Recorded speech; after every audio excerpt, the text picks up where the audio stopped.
공유를 하시고 편집을 하셔가서 활용을 해 주시기 바랍니다. 단계별로 이제 설명을 해드리도록 하겠습니다. 처음에 사전투표장에서 여러분들은 사전투표 발급기를 통해서 자연스럽게 용지를 프린트를 하고 도장을 찍어서 투표함에 넣는 그런 정상적인 투표를 여러분들은 직접 하셨을 겁니다. 그러나 실질적으로는 동시에 임시사무소라는 것을 선관위는 각 그 투표 지역구마다 하나씩 만들었습니다. 그래서 이제 선거 전용선을 다 깔아놨는데 선관위는 이걸 가지고 선거에 관련된 범죄를 신고하는 용도로만 썼다라고 얘기하고 있지만 너무나도 충격적이게도 일반 회선도 이제 KT에서 이제 일을 하시는 분인데 전용선과 함께 일반 회선도 같이 신청을 해서 설치했다는 제보가 들어왔습니다. 그렇다면 이것은 바로 중개 역할을 했다는 것이고요. VPN이나 라우터를 통해서 임시사무소뿐만 아니라 다른 곳에서도 얼마든지 선거에 관련된 업무를 할 수 있다는 이야기가 됩니다. 그렇기 때문에 다른 비밀 공장 같은 것을 만들어서 사전투표지를 또 발급을 할 수 있다는 이야기가 됩니다. 그리고 여기에는 아마도 선관위는 이때까지 최근에 한 10년 이상도 투표를 안 한 그런 사람들의 리스트를 다 갖고 있기 때문에 그런 리스트를 활용했을 것으로 보입니다. 그래서 동시에 이때까지 사전투표의 이틀 동안 동시에 비밀공장에서도 이틀 동안 이제 그 투표지를 발급을 했을 거고요. 실제 그 투표지의 한 40% 정도, 30-40% 정도 비밀공장에서 만들어냈을 것으로 보입니다. 근데 이게 선관위 서버에는 실질적으로 진짜 투표용지라고 인식이 되어 있지만 실물 투표용지는 아직 그 투표함에 들어가 있지 않았기 때문에 투표함 봉인을 떼서 집어넣는 그런 작업을 했을 것이라고 보여집니다. 하지만 그걸 다 한 곳은 아니고요. 이걸 하더라도 못한 지역이 있을 겁니다. 여기 보시면은, 그러니까 이제, 제가 사진을 본 거는요, 투표 관리관 그 도장, 그 사인을 전혀 다른 이름으로 해버린 그런 증거들이 많이 나왔습니다.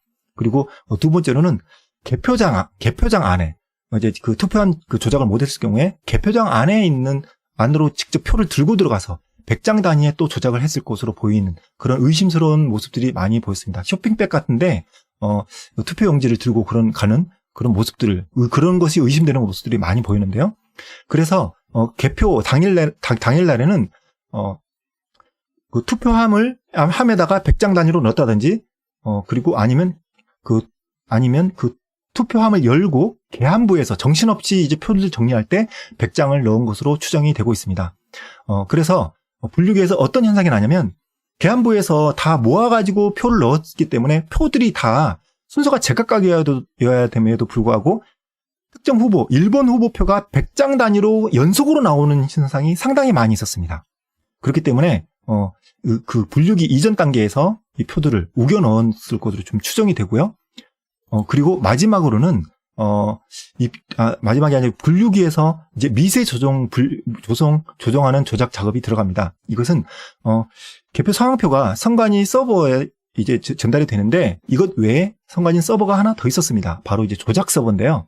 이 조작 서버를 통해서 이 안에는 과거에 누가 누구를 찍었는지 아니면은 어떤 사람은 이제 투표를 계속 몇 번째 이제 계속 투표를 안 했는지 이런 자료들이 다 이미 들어가 있습니다. 이런 데이터를 통해서 분류기를 계속 수시로 조정을 해서 미세 조정을 하게 됩니다.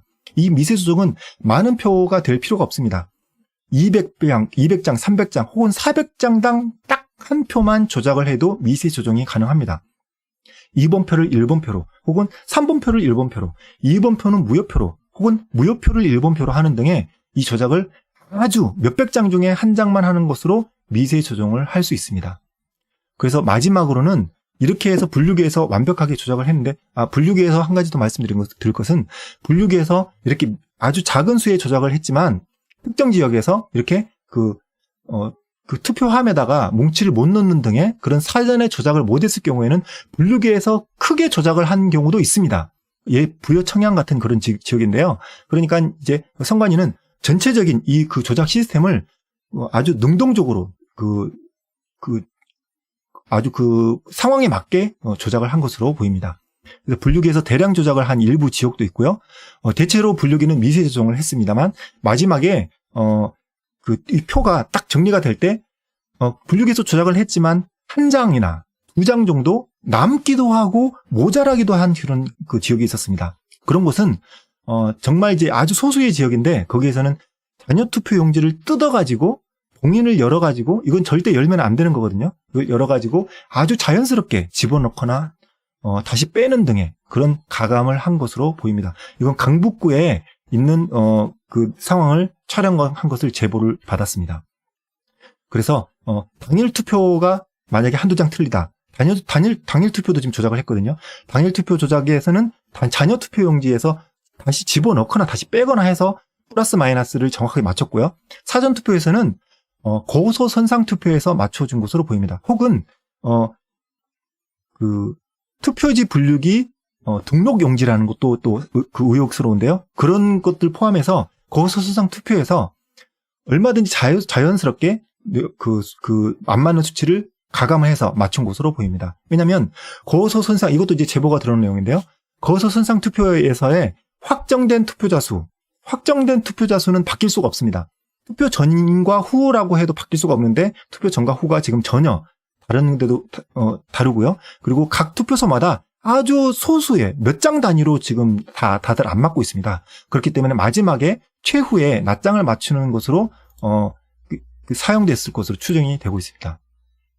그리고 이 개표 방송도 이제 크게 문제입니다.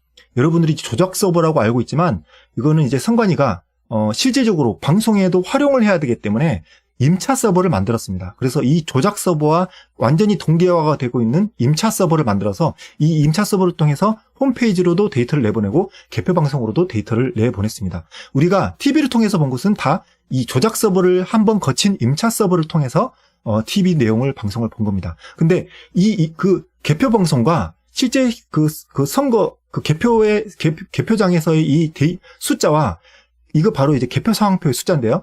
이 숫자가 다 정확하게 일치되어야 정상입니다. 근데 오히려 너무 놀랍게도 개표 방송의 숫자가 더 많이 나온 구간이 상당히 많습니다. 처음에 한두 시간 정도는 그 개표 상황표의 수치와 개표 방송 수치가 일치했습니다. 하지만 한두 시간 지난 정도, 그리고 현장에서도 참관자들이 집중해서 보고 있다가도 한두 시간 있으면은 이제 좀 집중력이 흐트러지는데 그때 이후부터 계속 이제 전혀 다른 데이터를 내보내는 것 같습니다. 현장에 있는 데이터는 수치가 실질적으로 더 낮은데 개표 방송은 마치 누가 몇 표 대 몇 표로 이길 것을 알고 있는 것처럼 더 많은 수치를 보여줬습니다. 그래서 결국은 마지막 갈 때쯤에는 아까 얘기했던 것처럼 분류기에서 미세 조정을 통해서 진짜 몇백 장당 한 장을 조정하는 것으로 끝에 딱 맞추기가 쉽습니다. 그렇게 해서 결국은 그 조작 서버에 있는 내용을 선거 서버에 덮어 써서 애초에 조작됐던 내용이 선거의 결과인 것처럼 결국은 다 짜맞춰지고 조작이 완전히 이제 완료가 돼서 방송에도 나온 거고요. 확정으로 방송이 나오는 거고요. 그리고 우리도 선관위 홈페이지 들어가 보면 다 조작된 내용으로 확인할 수밖에 없었습니다. 모든 것이 다 조작이었습니다. 이것이 한두 군데만 나온 것이 아닙니다. 이 제보 주신 분이 몇 군데를 확인했고 또 예전에도 아주 오래전에도 이런 조작이 많이 그 데이터가 이미 카페 같은 데 많이 올라와 있습니다. 이런 식으로 조작을 해왔던 것입니다. 이런 식으로 국민들을 속여왔고요. 이때까지가 선거 그리고 투표를 하고 개표를 했을 때까지의 그리고 국회의원이 당선될 때까지의 모든 조작은 이런 식으로 진행이 됐던 겁니다. 그런데 여기에서 선관위는 또 추가적으로 조작을 했습니다. 어떻게 됐냐면 이번에는 더 특히 많았는데 선거 무효 소송이 많았고요. 그리고 이제 선거 관련된 증거 보존 같은 것도 신청이 많이 되었습니다. 그래서 선관위는 추가적으로 또 조작에 들어갈 수밖에 없었습니다. 첫 번째로 추가적으로 조작은 이건 2차 조작입니다만 첫 번째로는 먼저 선관위는 이미지를 사본을 서버에 백업했습니다. 원본은 분류기에 노트북에서 삭제를 한 거죠. 이미 몇 번 얘기를 했습니다. 사실 이것만 해도 중대한 증거인멸입니다. 근데 대법관들은 이것을 아무 일도 없었다는 듯이 그냥 지나가 버렸습니다. 이것은 증거인멸 행위를 그냥 묵인해주고 용납을 해주고 정말 같은 편이라고밖에 볼 수가 없는 그런 잘못된 행동입니다. 그래서 선관위는 그러면 원본은 삭제돼서 어떡하냐?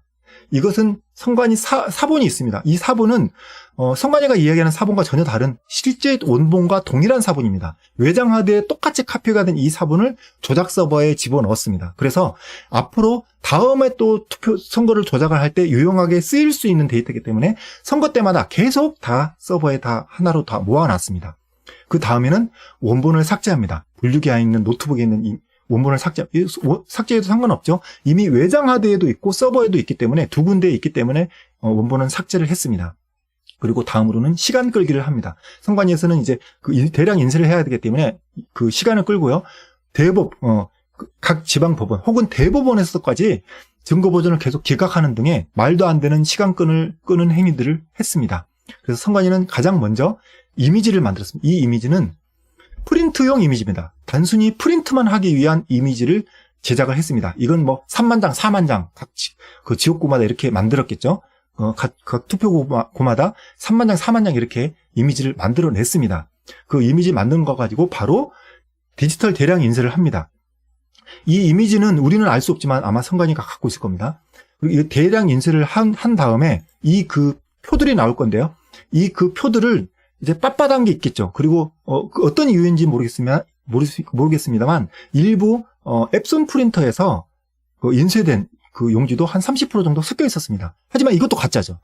30% 그리고 프린트된 거 30%, 나머지는 대량 인쇄된 거, 대부분의 인쇄는 대량 인쇄된 것으로 빳빳한 투표지가 상당히 많이 나왔습니다. 그렇기 때문에 변호사들이 그 증거 보존할 때 왜 이렇게 빳빳하냐고 깜짝 놀랄 정도였고, 더 재밌는 것은 일본 후보가 빳빳한 것도 있었고요. 일본 후보가 빳빳한 것도 있었다는 것입니다. 자, 그렇게 해서 이 가짜 표들을 다시 이제 봉인을 하고 증거 보존을 하는데, 그 전에 투표지 그 분류기를 다시 통과시켜서 이미지를 다시 만들어냅니다. 선관위가 말하는 사본 이미지라는 게 이겁니다. 이건 사본이 아니죠. 사본도 아니고 완전히 위조된 겁니다. 가짜표를 만들어서 그 가짜표로 이미지를 다시 생성해낸 겁니다. 이런 식으로 가짜 사본을 생성을 해냈습니다.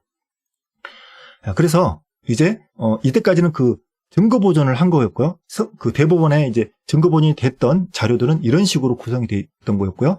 이제 드디어 1년이나 지나서 재검표를 했습니다. 재검표를 했지만 분류기 안에 있는 원본은 선관위가 얘기했듯이 삭제를 했고요. 사본은 진짜 사본은 선관위가 있다는 얘기도 안 했습니다. 전혀 이런 뭐 언급도 하지 않았고요. 가짜 사본을 정말 싸구려 USB에 가져와 가지고 제출했습니다. 이 이미지는 가짜입니다. 사본이 아닙니다. 위조본입니다. 이 표를 이미 가짜 표를 다 찍어낸 다음에 그 가짜 표를 다시 스캔한 겁니다. 그렇기 때문에 이 표하고 이미지를 대조하면 이 표의 이미지를 그날 이제 재검표 날 스캔을 했는데요. 그 스캔한 거하고 이 이미지를 대조하면 아마 거의 일치할 것입니다. 하지만 이것이 선관위가 또 조금의 실수가 나올 수 있기 때문에 이것을 강하게 거부를 한 것으로 그렇게 보입니다. 이미 증거 보존 이전에 다 조작을 끝냈고요. 그리고 이 표는 그 QR코드 쪽으로는 이상이 없을 겁니다. 당연히 한번 확인한 다음에 집어넣었을 거기 때문에 당연히 QR코드의 일관성은 문제가 없을 것으로 그렇게 추정이 됩니다. 누락도 없을 거고요. 중복도 없을 겁니다. 그런데 여기까지만 얘기하면 선관위는 완벽하게 조작이 완성된 것으로 보입니다만 너무나도 선관위는 큰 실수를 한 게 인쇄를 너무 허접하게 했습니다. 그래서 정말 많은 수천 장의 증거들이 나왔는데요. 그 수천 장 중에서도 몇 가지 그 종류들을 보면 이렇습니다. 첫 번째는 배춧잎 투표지입니다. 이게 정말 한 장 나왔지만 정말 너무 중요한 증거들입니다. 이게 뭐냐면 인쇄기가 불량할 때 이런 증상이 나옵니다. 이게 그 예전에 찍었던 그러니까 비례투표 용지를 인쇄로 했다는 게 말이 안 됩니다.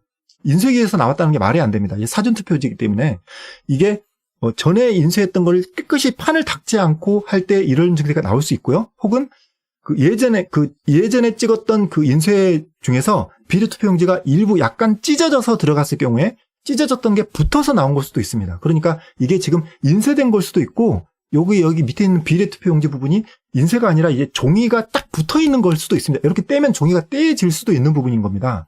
그거는 이제 실제로 확인해 봐야 알 수 있는 거고요. 그리고 일장기, 이게 이제 그 투표 관리관 도장이 뭉뚱그려져서 찍힌 거는요. 만년 도장이 있는데 이 만년 도장에 잉크를 앞에 붓고 좀 기다려야 되는데 기다리지 못하고 빨리 찍어야 되니까 급하게 찍다 보니까 이렇게 뭉쳐가지고 나온 것으로 추정이 되고 있습니다. 이것은 이제 인쇄의 증거라기보다는 위조의 확실한 증거라고 보시면 되겠습니다. 그리고 다음 3번, 4번, 5번 이 세 가지는 다 노란색 접착제에 관련된 부분입니다. 이 접착제는 NCR 용지가 있는데요. NCR 용지에 쓰는 접착제라고 합니다. 이건 이제 그 인쇄소에서는 떡제본이라고 이제 얘기를 하는데요.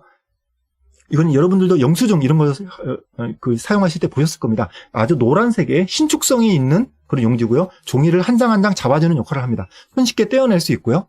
그리고 이것이 이 불순물이 남아있고 완전히 떨어지지 않았을 때 투표용지가 붙어 있는 거고요. 그리고 만약에 실수로 한 방울 떨어뜨리면 이렇게 그 4번처럼 딱 2장이 붙어 있는 경우가 나온다는 겁니다. 그리고 그게 이것을 이제 떼고 나서 잔여물들이 남아있을 때 이렇게 잔여물들이 또 보일 수 있다는 겁니다. 이것은 아마 노란색 이 접착제를 왜 썼냐면 한 장 한 장 넘기면서 도장을 쉽게 찍기 위해서 쓰지 않았나 이렇게 추정이 되고 있습니다. 마지막으로는 이발이라는 것입니다. 영어로 버라고 하는데요. 이것은 이제 수백 장을 투표지를 자를 때 밑에 받치는 재단목이라는 게 있습니다. 플라스틱으로 되어 있는 이 재단목이 노후가 되면 이럴 수 있고요. 그리고 이 불순물이 껴가지고 칼이 이가 나갔을 때 이런 증상이 또 나올 수가 있다고 합니다.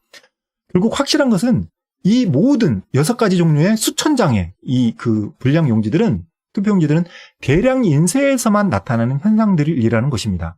이것을 이제 여러분들이 확실하게 이제 아셔야 될 이제 필요성이 있고요. 그리고 마지막으로 한 가지 더 추가를 하겠습니다. 이게 뭐냐면은 투표용지의 QR코드 부분만 크게 확대하는 부분입니다. 근데 왼쪽 거는 부여 청양에서 유출된 찢어진 투표용지를 확대한 겁니다. 그러니까 이건 선관위에서 앱선 프린터로 인쇄한 겁니다. 이건 변명의 여지가 없습니다. 앱선 프린터에서 나오면 이런 식으로 나온다는 겁니다. 이거 앱선 프린터가 특이하게도 검은색이 없습니다.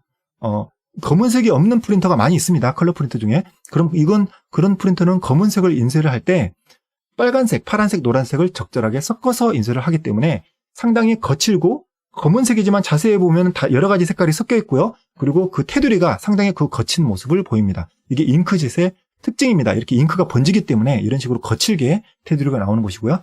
오른쪽은 이번에 대량 인쇄, 조작 인쇄에 쓰였을 것으로 추정이 되는 디지털 인쇄로 프린트를 한 겁니다. 보시면은 검은색인데 검은색이 단일로 아주 깔끔하게 인쇄가 됐습니다. 그리고 테두리도 이제 그 거칠지 않고요. 선명하게 나와 있습니다. 그런데 이것은 실질적으로 현장에 돋보기를 가져가서 육안으로 확인한 겁니다.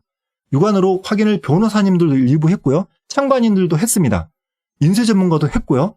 우리가 거기 가서 실제로 봤던 것은 일부 왼쪽 같은 표들이 섞여 있었지만 거의 대부분이 이 오른쪽에 있는 대량 인쇄된 이런 용지였던 것입니다.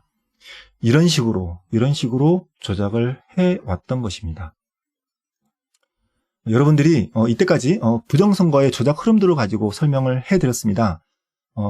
이때까지 많은 증거들이 나왔고 이런 것들 저런 것들 많은 증거들과 이제 조작의 흔적들이 나와서 사람들이 이상하다고 생각을 했지만 이게 왜 여기서 나왔는지 왜 이런 게 여기서 나왔는지 이런 것들을 알 수가 없었습니다. 하지만 많은 국민 여러분들이 많은 제보를 해주신 덕분에 이렇게 많은 데이터가 쌓여서 결국은 이렇게 했다는 전체 흐름도를 만들 수 있게 됐습니다. 국민 여러분들께 참 감사를 드리고요. 하지만 이때까지 수고해 주신 여러분들께 참 감사드리지만 이제 더 이상 여기서 더 멈출 수 없습니다. 많은 국민 여러분들이 이것을 공유를 하시고 더 많이 퍼뜨려 주시고 여러분들이 더 공부를 하셔야 됩니다. 공부를 하셔서 여러분들이 변호사가 되고 여러분들이 맞서 싸우셔야 되고 여러분들이 공유하고 여러분들이 다 앞으로의 모든 선거에 감시를 하셔야 됩니다. 선관위는 이때까지 약간의 퍼센트가 앞단계에서 1단계에서 몇 프로, 2단계에서 몇 프로 이런 퍼센트를 조금씩은 조절을 했지만 대체로 다 이런 스타일로 계속 조작을 해왔던 것입니다. 그러니까 앞으로도 우리의 눈을 속여서 다른 부분의 비율을 높인다든지 해서 또 조금씩 변형을 가해서 조작을 해 나갈 것입니다. 우리가 이걸 확실하게 알아서 더 이상은 이런 조작을 하지 못하도록 막아야 됩니다. 그렇지 않고서는 국민들이 원하는 사람을 절대 뽑을 수가 없습니다. 앞으로 내년에 대선도 있고요. 또 총선, 지선 계속 앞으로 이제 선거들이 이어지게 됩니다.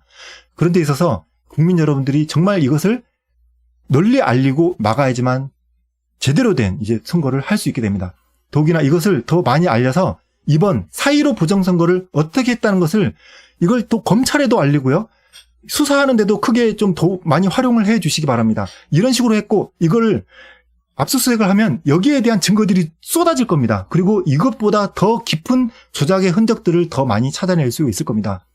검찰에서 수사가 이제 한 단계 진행되고 있는 것으로 아는데 수사도 원활하게 진행됐으면 좋겠고요. 이 영상을 많이 주변에 공유를 해주시기 바랍니다. 이 사진들, 데이터들, 그 파워포인트 자료들 그리고 이미지 자료들도 전체 공유를 해드리도록 하겠습니다. 얼마든지 쓰십시오. 이렇게 방송 마치도록 하겠습니다. 시청해주셔서 감사합니다. 바시라TV 조슈아였습니다.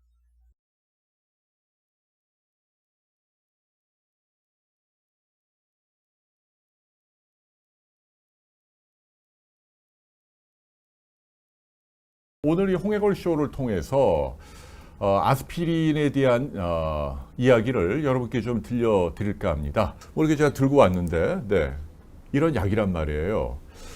그런데 지금 이 아스피린이 여러분들 약국에 가서 사려면 없다는 얘기입니다. 지금 없어요. 구할 수가 없어요. 이게 작년 일도 아니고 재작년 하반기 때부터 지금 뭐 2년 가까이 도무지 어디 가서 구할 수가 없다. 이거 참 신기한 일입니다. 왜 우리가 소비자들이 못 구할까?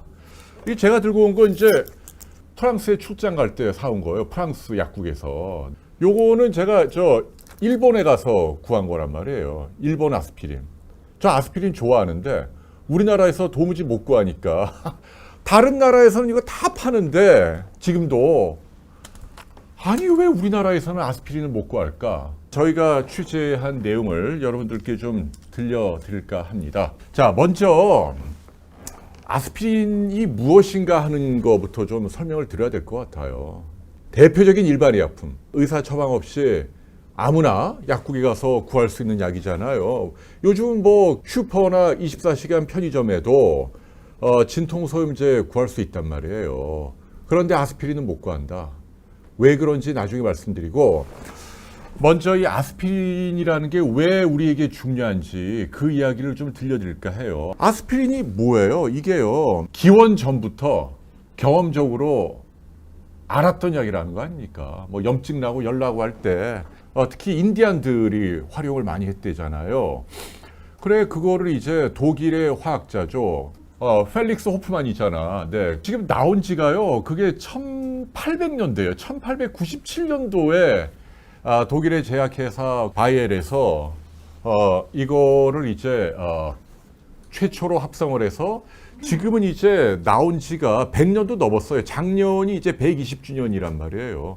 그리고 지금 뭐 전 세계에서 다 먹는 진통소염제인데, 화학 구조로 보면 아세틸 살리실릭 액시드, 네, 요거를 이제 상품명으로 붙인 게 그 바이엘에서 아스피린이라고 붙인 거예요. 아스피린. 근데 이제 이게 지금 100년도 넘었는데 아직도 뭐 수십억 명이 먹고 있다. 아스피린의 중요한 세 가지 역할. 진통, 해열, 그리고 마지막 하나가 소염. 요 세 가지예요. 여러분 의학 상식으로 알아두십시오. 진통은 뭐예요? 통증을 가라앉힌다. 해열, 열을 내린다. 마지막 하나가 뭐라고요? 소염, 염증을 가라앉힌다. 세 마리 토끼를 한꺼번에 잡을 수 있는 그런 약이다. 아스피린과 쌍벽을 이루는 약이 뭐예요? 타이레놀이죠. 뭐 타이레놀. 타이레놀은 세 가지 가운데 뭐가 하나가 없다는 얘기예요. 소염작용입니다. 이게 아주 중요한 의미가 있어요.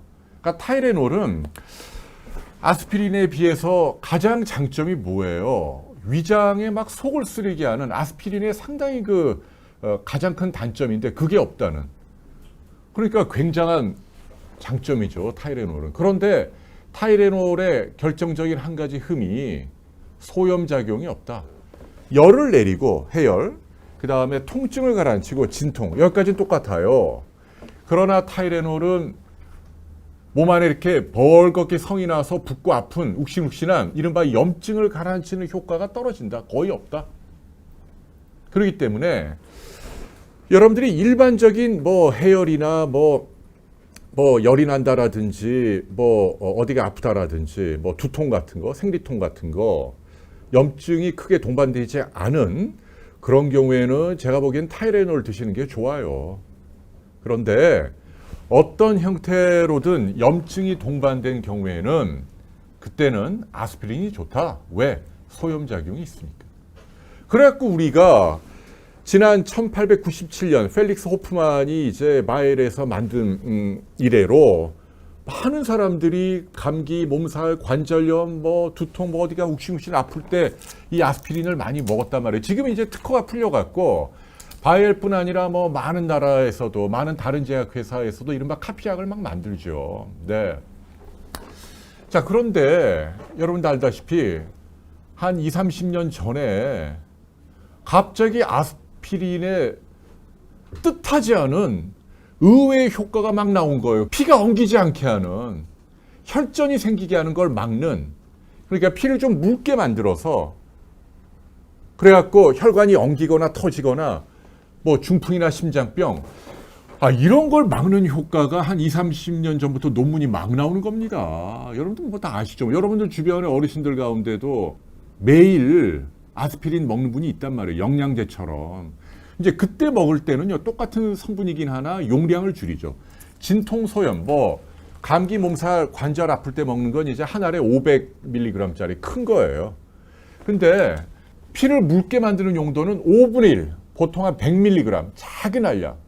그것도 하루에 한 알만 먹으면 된다. 그러면 한 24시간 동안 피를 묽게 만들어서 중풍이나 심장병을 예방한다. 이래갖고 아스피린의 재발견해서 난리가 난 거예요. 우리나라에서도 지금도 뭐 수백만 명이 이걸 드시고 계신다. 뭐 미국 대통령도, 뭐 부시 대통령 이런 양반도 아스피린을 매일 먹어요, 소량으로. 언론에도 나온 얘기입니다. 옛날에 그거 아세요? 그 보리스 옐친이라고 심장병 앓던 러시아 대통령, 최고 큰 분. 이분이 뭐 심장병 수술을 계속 받고 그래도 대통령일 때 심장이 안 좋으니까 그 당시 미국의 가장 저명한 카디올로지스트, 그러니까 마이클 드베이키, 뭐 당시 아주 유명한 심장내과 전문의가 러시아 정부의 초청으로 크렘린까지 비행기로 모셔서 날아갔단 말이에요. 의학적인 자문을 하기 위해서. 이 양반이 옐친을 만나고 진찰을 다 하고 떠나는 날 공항에서 기자들이 막 물어보고, 아니 옐친이 어떤 상태예요? 그래서 뭘 처방했습니까? 막 떠들었는데 이 양반이 굉장히 심플한 얘기 하나만 했어요. 네, 아스피린 처방했습니다. 그걸로 끝이에요. 이해가 되시죠? 그러니까 그 정도로 뭐 미국, 러시아 뭐 대통령에게도 처방될 정도로 이 아스피린이 이 피를 엉기게 해서, 그죠? 그래서 터지거나 막히는 심장병, 중풍을 예방하는, 또는 이미 앓고 있는 사람들의 재발을 막는 그런 강력한 효능이 있다. 그래서 지금도 많은 분들이 먹고 있다라는 이야기를 드리는 거예요. 여기까지는 여러분들은 아마 뭐 상식으로 알고 계실걸요? 여러분 주변에도 많이 먹는단 말이에요. 한 10년 전에 갑자기 또 양파 껍질을 까지듯이 새로운 효능이 또 하나 나오는 겁니다. 그게 뭐예요? 아시죠? 이 의학 교양에 밝은 분들 아실 거예요. 네. 이 아스피린이 암에도 도움이 된다. 이거 놀라운 얘기 아닙니까? 갑자기 어떤 이유로든지 간에 옛날에, 과거에 아스피린을 많이 먹은 사람하고 안 먹은 사람하고 이렇게 뭐 5년, 10년, 20년 관찰해 보니까 여러 가지 암 발생률이 떨어지더라. 암이 적게 생긴다. 그리고 심지어는 암에 걸린 사람들의 사망률도 떨어뜨리더라. 그러니까 예방을 할 뿐만 아니라 이미 걸린 사람도 아스피린을 많이 먹은 사람은 죽을 확률이 줄어들더라. 심지어는 전이를 또 막는 효과도 있다. 전이도 적게 되더라. 그러면서 또 전 세계 의학계에서 이게 뭐야 아스피린 도대체. 그러면서 엄청나게 주목받기 시작했다라는 이야기를 제가 여러분께 들려드리는 거예요. 정말 현대판 만병통치약이에요. 제가 이게 공전의 히트를 쳤던 동영상이에요. 여기 있네요. 보이시나요? 요거. 영국 옥스포드 대학에서 연구 결과를 발표했는데, 뭐 제가 이렇게 허접하게 뭐 운동복 하나 입고 워낙 중요하다고 생각을 해서 찍었는데 이게 100만 명 이상이 보셨어요, 그 사이에. 그러면 5년 전 영상이에요. 이때만 해도 젊었어, 제가.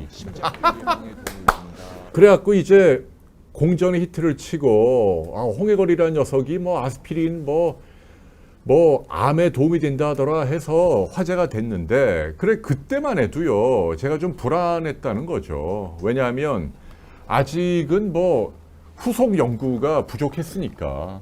그 당시에 저를 어떤 분들이 뭐라고 비난했냐면, 야, 아무리 당신이 뭐 의학 기자하고 다 좋은데 너무 성급했던 거 아니냐. 응? 아직 좀 더 기다려봐야 하는데 너무 아스피린을 찬양 고무했다라는 비판도 학계에서 좀 받았다는 얘기예요. 제가 수긍해요. 아직은 후속 연구가 더 뒷받침돼야 하니 모든 사람이 다 먹거나 이런 일은 곤란하다라고 얘기를 했음에도 불구하고 학계에서는 저를 많이 비판했단 말이에요. 어쨌거나 결과 나올 때까지 좀 더 신중하게 기다려야겠습니다만은, 근데 지금은 웬걸 이미 공식적인 가이드라인이 나올 정도예요. 제 주장은 뭐냐면요, 아스피린이 비싼 약 아니잖아요. 한 알에 100원도 안 하고 일반 의약품이잖아요. 지금도 뭐 약국이나 슈퍼에서 사는 거고 큰 부작용은 없다는 얘기예요. 그런데 만일 내가 암에 걸렸단 말이에요. 근데 현대의학적으로 최선을 다할 거란 말이에요. 물론 뭐 항암제도 하고 뭐. 그런데 어떤 연구를 했더니 뭐 아스피린이 됐든 뭐가 됐든 조금이라도 도움된다라는 고무적인 게 몇 개가 나온다면 그거 의학 기자로서 왜 얘기를 못해요? 할 수 있는 거죠. 나중에 아스피린이 효과가 있다라고 나왔다면 그러면 암에 걸린 분이 한 3, 4년 있다 돌아가신다고 가정하면 그 이후에 효과 있다? 그게 무슨 의미가 있죠? 이미 내가 죽은 다음인데? 저는 지금 그 얘기를 하는 거예요. 이게 무슨 얘기냐면 큰 비용이나 부작용이 막 심히 우려되는 게 아니라면 그때도 제가 얘기했잖아요. 의사하고 상의해서 네, 이런 고무적인 연구 결과가 나온다면 그걸 트라이하는 게 뭐가 문제일까? 저는 그런 생각을 하는 거예요. 그런데 다행히도 그 당시 제가 보도해 드렸던 것을 뒷받침하는 후속 연구들이 최근 한 5년 사이에 수십 수백 개가 막 쏟아져 나오는 거예요. 뭐 하버드, NIH, 옥스퍼드, 뭐 심지어 중국에서 뭐 저명 의학 저널, 뭐 NIH, 뭐 메이오 이런 데 막 나온다는 얘기입니다. 구글을 보면 자 아스피린을 쳐볼게요. 자 아스피린 하고 그 다음에 이제 캔서잖아요. 암이 이렇게 치면 이거는 미 국립보건원에서 아스피린이 암염을 떨어뜨리네. 요거는 뭐 메디컬 뉴스 투데이에서 새로운 연구가 아스피린이 암을 예방할 수 있을지 모르겠다. 가장 최근 게 2017년 거네요. 10월 포브스 미국 잡지잖아요. 아스피린 이렇게 오래 먹었더니 뭐 이런 것도 떨어뜨린다. 막 나온다는 얘기예요. 지금 막 나온다는 얘기. 이게 현실이다. 작년에 나온 가장 따끈따끈한 거 제가 2개만 알려드리면 BMC라고 하는 영국에서 나온 데이터예요. 2017년 9월 달에 나온 건데요. 저용량 아스피린을 대상으로 했는데요. 그러니까 심장병을 예방하기 위한. 그러니까 요거 평소 진통소염제로 먹는 것보다 훨씬 작은 알약 100mg짜리. 그걸 갖고 테스트를 한 거예요. 몇십만 명 대상으로 연구를 해서 17만 명. 그래서 12년 동안 관찰을 한 거예요. 12년 동안. 그래서 현재 저용량 아스피린을 심장병 예방 목적으로 매일 먹는 사람 또는 과거에 적어도 90일 이상, 그러니까 석 달이에요, 석 달. 석 달만이라도 아스피린을 먹었던 사람하고 아닌 사람하고 비교했더니 특히 이게 대장암을 많이 떨어뜨린다네요. 사실은 뭐 대장암뿐 아니라 대장암도 있고 유방암도 있고 전립선암, 뭐 위암도 있고 간암도 있고 담도암도 있고 췌장암도 있고 뭐 남자들의 경우 폐암도 있고 굉장히 많아요. 정도의 차이는 다르지만 통계적으로 유의하게 도움이 된다. 그런 논문들이 지금 막 나오는데 지금 2017년 연구를 보면 34% 대장암 발생률이 낮아졌다. 아스피린을 안 먹은 사람에게 100명의 대장암이 발생을 하면 이거를 90일 동안 먹은 사람은 66명이 생겼다. 3분의 1이 줄어든 거예요. 이게 얼마나 큰 차이예요. 아스피린이 비싼 약이 한 알에 100원, 하루에 한 알. 큰 부작용 없다. 이 논문을 다른 걸 찾아보면 2011년 메타 연구 나온 거 있거든요. 8개 논문 종합한 거. 아스피린 매일 먹으면 위장에 출혈 생기고 뭐 치명적일 수 있다. 근데 이 연구를 보니까 웬걸 오히려 위약 그룹보다 가짜 약을 먹은 그룹보다 이 치명적인 위장 출혈 확률이 오히려 더 적은 걸로 나왔단 말이에요. 네. 그러니까 너무 겁먹을 필요가 없었다는 얘기예요. 조심은 해야겠지만. 90일 먹어서 대장암 발생률 3분의 1 떨어뜨렸는데 이거 우리 좀 진지하게 무조건 신중한 것만 정답이 아닐 수 있다. 포브스 잡지에 보면 롱텀 아스피린, 오랜 기간 저용량으로 먹었더니 암 발생률 떨어뜨린다. 이거 이제 최근에 나온 포브스인데 특히 5종류의 암에서 상당히 효과적이다. 여러 가지를 검토해 보니 간암 같은 경우, 식도암 같은 경우 47%가 줄었다. 거의 절반. 췌장암 겁먹잖아요. 34% 적더라. 대장암 24%, 위암도 38%. 예. 여기 딱 나오잖아요, 이렇게. 이들이. 이게 작은 확률이냐고요, 여러분. 어떻게 생각하세요? 급기야는 어쩌면 이제 교과서가 바뀔 수도 있다라는 얘기예요. 전 세계에서 최고의 엘리트 의사들이 모인 집단, 최고의 오피니언 리더들, 이른바 교과서, 이른바 가이드라인을 만드는 그런 유력한 기관이 세계보건기구도 아니에요. 뭐 NIH도 아니고 FDA도 아니고 여기입니다. US Preventive Services Task Force. 이게 굉장히 유명한 연방정부에서 만든 전문가 그룹이에요. 네, USPSTF라고 얘기합니다. 이분들은 미국 내에서도 최고의 탑클래스 의사들만 쫙 자문 그룹을 만든 거예요. 그래서 연방정부 차원에서 미국 국민들 건강에 시급하면서도 중요한 이슈가 생기면 최종적인 유권에서 내리는 기관이죠. 이분들은 굉장히 보수적이거든요. 그리고 굉장히 신중하단 말이에요. 2016년에 드디어 의미 있는 가이드라인을 발표합니다. 아스피린 저용량 요법을 심장병뿐 아니라 이 암 발생에도 도움이 되니까 예방에도 드십시오 라고 공식적으로 권유를 했다. 가이드라인을 기준으로 뭐라고 얘기하냐면 이렇게 얘기했어요.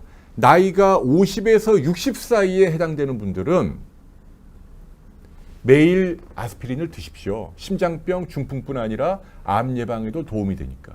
이해가 되시죠? 단 몸에 출혈 경향이 있다라든지 또는 뭐 아스피린을 못 먹는 경우 있잖아요. 아스피린 먹었더니 천식이 나온다라든지 이런 이미 알려진 부작용이 있거나 내 몸에 출혈 경향이 있다라든지 이런 분이 아니라면 50에서 60 사이에 있는 분들은 먹으니까 확실히 도움이 된다 이 얘기예요. 이제 이게 정설이 됐다는 얘기입니다. 더군다나 심장병이나 중풍의 위험률, 뭐 담배나 혈압이나 당뇨가 있는 분들은 더 먹어야 된다. 제가 지금 올해 만으로 52세. 제가 밝힐 수는 없지만 저도 위험률이 몇 개 있거든요. 그래서 저도 이제 오늘 이후부터 매일 아스피린 100ml짜리 작은 거요. 먹어야 되지 않을까 지금 생각하고 있어요. 이미 이렇게 공식적으로 가이드라인도 나왔다. 근데 재밌는 건 이분들이 60에서 70 사이는 뭐라고 얘기했냐면 의사와 상의해서 드세요라고 나왔어요. 근데 70을 넘어가면 권하지 않았다. 왜? 왜 그랬을까요? 70 넘어가면. 70을 넘어가서는 아스피린을 먹어서 이 효능이 쌓이려면 몇 년 또 기다려야 되는데 그때 얻는 그 이익보다도 아스피린으로 인한 부작용이 더 클 수 있다. 뭐 이렇게 감안을 한 거예요. 그래서 70 넘어서는 권유하지 않았다. 이해가 되시죠? 그리고 50세 미만도 40대에도 권하지 않았다. 왜냐하면 너무 이른 연령 먹게 되면 평생 몇십 년 먹는 건 좀 가혹하잖아요. 그리고 이 40대부터 역학 연구가 좀 많이 쌓여 있지 않기 때문에 너무 젊은 연령부터 시작할 필요는 없다. 그래서 지금까지 제가 말씀드리고 싶은 건 40에서 50 사이에 해당되는 분들은요. 말씀드렸죠? 심장병, 중풍 그리고 몇 가지 종류의 암을 예방할 수 있으니까. 그래서 매일 하나씩 100원밖에 안 해요. 우리나라도 팝니다. 뭐 아스피린 프로텍트 또는 뭐 아스트릭스 여러 약이 있어요. 일반의약품이란 말이에요. 물론 의사하고 상의해서 드시면 더 좋아요. 저는 그걸 추천합니다. 그런데 드시라는 얘기예요. 저는 충분히 검토해 볼 만한 가치가 있다라는 이야기를 드리는 거예요. 왜 아스피린이 암을 예방할까요? 아직 잘 몰라요. 그리고 완벽한 게 아니에요. 그러니까 그 모든 암을 다 뭐 아스피린 그런 건 아니에요. 근데 상당히 뭐 10%든 20%든 간에 암 가운데서도 아스피린에 반응하는 유전자를 갖고 있는 그런 암이 있단 말이에요. 그 경우에는 아스피린을 정기적으로 먹게 되면 발생도 예방하고 생긴 암도 좀 빨리 증식하는 걸 억제하고 전이도 좀 덜 된다. 8, 90%의 암은 뭐 그대로겠지만 그래도 1, 20%만이라도 도움받으면 그게 어디예요.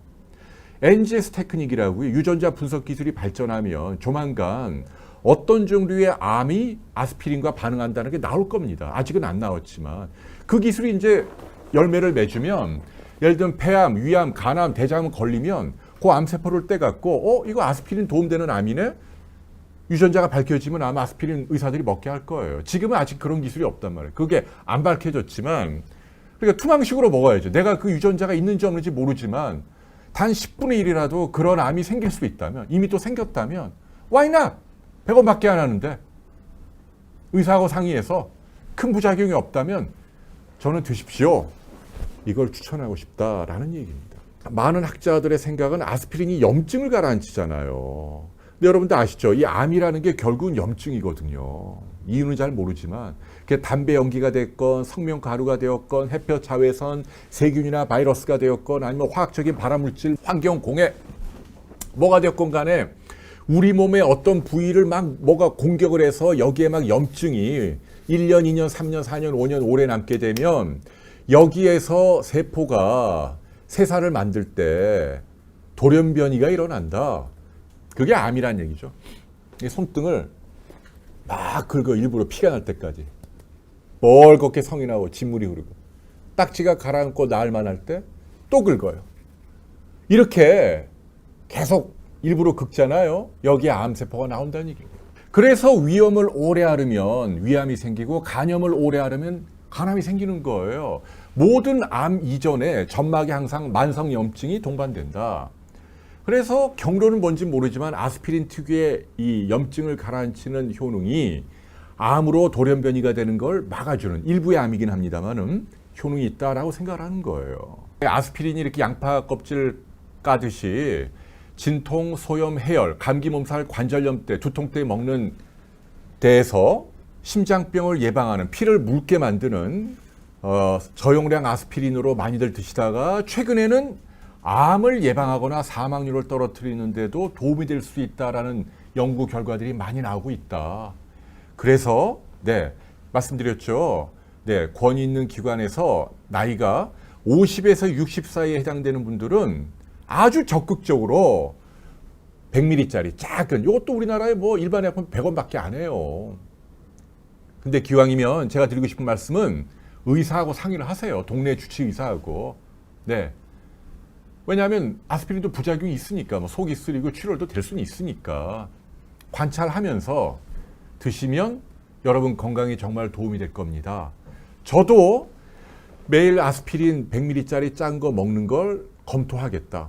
오늘부터 라는 이야기를 드리는 거예요. 오해하지 마세요. 제가 뭐 아스피린 메이커더라고 뭐 돈 받은 것도 없고 아무 상관없어요. 여러분의 건강을 위해서 객관적으로 이야기를 드리고 싶다라는 얘기죠. 좀 더 열린 마음으로 권위 있는 기관에서도 유권 해석이 내려졌다. 50에서 59세 사이 좀 안으로. 그리고 특히 집안에 암 환자들이 많이 있다. 특히 대장암 환자들이 많다. 집안에 난 가계력의 유전자가 있다.